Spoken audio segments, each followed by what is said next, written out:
Treasurer, welcome to 7:30.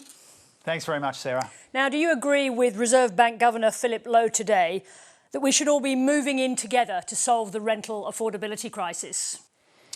Oh, look, I thought the point that Governor Lowe was making today was that we need more housing supply in our economy. I think that's self-evident. We've got very low vacancy rates. Rents are rising faster than we want them to, and so we need to build more homes, and that's really a central feature, not just of the budget, but of the Albanese government's broader economic plan, is to build more homes so that people can find good, affordable places to live near where the jobs and opportunities are being created in our economy. Now, it's true that the rental squeeze has got worse. New figures today show that rents have increased year on year by 6.1%. Now, for people who are struggling, that's going to eat up most of the rental assistance that you made available at the budget. Do those people just have to accept that they're going to keep going backwards? Oh, I don't think so. And I mean, the fact that rents are rising faster than we'd like is really a key motivation for the biggest increase in Commonwealth rent assistance in 3 decades, which was in the budget. You know, we need to act on 2 fronts, and we are. We need to build more homes, and we've got a range of policies to that end. But we also need to take some of the edge off these rising rents as well, and we're doing that when it comes to Commonwealth rent assistance. We've got rising rents because we don't have enough homes, not because Commonwealth rent assistance is too generous. But at the same time, I think the rental assistance in the budget offered up to $31 a week. Someone paying $400 a week rent will have seen their rents go up by $24 or so a week. That is essentially, it might not eat up the whole amount, but it does mean they're going to be going backwards, doesn't it? Well, it means we're helping where we can. You know, we are trying to provide support where we can to take some of the sting out of these high and rising rents. So I think it is self-evident in lots of ways that the cost of living pressures are coming from high rents, they're coming from out-of-pocket health costs, and they're coming from energy costs, and that's why those are the 3 big priorities for the $14.6 billion cost of living relief plan that we put in the budget, and which we designed in a way to take some of the edge off these cost of living pressures without adding to inflation, something that the Reserve Bank Governor said today is expected to work. He said today that the budget is not adding to inflation. If anything, it's taking the pressure off inflation, and I think that was the key point that he made in his testimony earlier on. Now, at the same time, inflation is higher than forecast. It must nonetheless be a blow to you in your attempts to relieve the pressure on households. Oh, we've made it clear for some time, Sarah, that inflation is persistent in our economy. It peaked around Christmas time. And it is moderating, but it will be higher than we'd like for longer than we'd like. We did get a number today in the 6s for monthly inflation.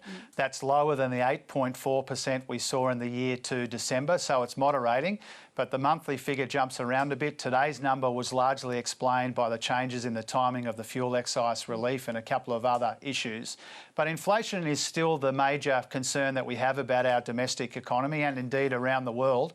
That's why it's the primary focus of the budget and our broader economic plan. Now, on top of all of this, electricity prices are due to rise up to 25% in some places. How much extra pressure is that going to put on inflation?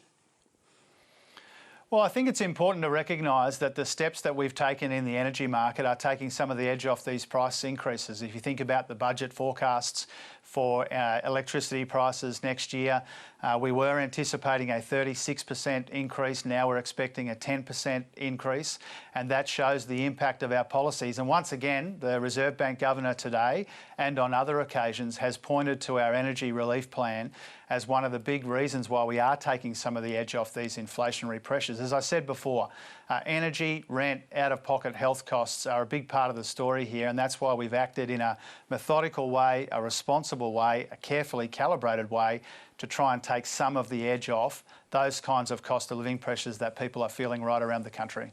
Let's move on to PwC. Philip Lowe thinks that the PwC partners who were involved with misusing confidential tax information should be named. Do you agree with him?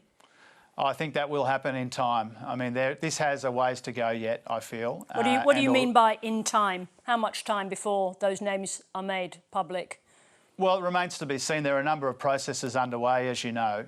I am personally, the government, I think the country is absolutely filthy about what's happened with PwC. We want to be able to consult in good faith with the business community on changes that have the capacity to affect them, and people shouldn't monetise that. for their own gain. And so that's what's happened here, and that's why people are understandably and justifiably angry. We've been responding in a decisive way and in a methodical way across a number of fronts. I've already introduced some legislation to clean up the Tax Practitioners Board, and I've said I'll go further if I need to. The Treasury's already referred it to the AFP, which is an important part of the process. And my colleague Katie Gallagher, through her procurement responsibilities, has already tightened up how we go about making these contracts. And all of those things are important, but we have said if more needs to be done, of course we will consider doing more. We cannot have a repeat of this absolutely appalling episode where people were monetising government secrets when governments in good faith were trying to consult with corporate Australia. So the PwC tax partners will be named. You've also got ongoing contracts with PwC that you can't cancel, but once those contracts expire, will Treasury work again with PwC? Well, part of the changes that Katie Gallagher and her finance department have been talking about is making sure that we take character and past behaviour into consideration when we make new contracts. And I think you can read into that what you will. I don't make the contracts, the Treasury Department makes those. There's good reasons for politicians to be at arm's length from some of that. But one of the big priorities here is to make sure that where a company has done the wrong thing in the past, that's taken into consideration into the future. Would you be comfortable having a business with that culture back in the building? I'm really worried about what we've seen here at PwC. You know, to be perfectly upfront with you, Sarah, ever since I heard about it, I've been, ropeable about it, as are most people who've thought about it, because what we've got here is a company which took government secrets, provided in good faith in the interests of consultation, and sold that to clients. And that's why we've acted methodically but decisively across a range of fronts to deal with it. And we've said publicly, privately, we've had discussions internal to government that if we need to do more here, we will do more here, because we need to clean it up and we need to give people faith that the processes of government are sufficiently robust to prevent this from happening again. Treasurer, thank you very much indeed for joining us. Thank you, Sarah.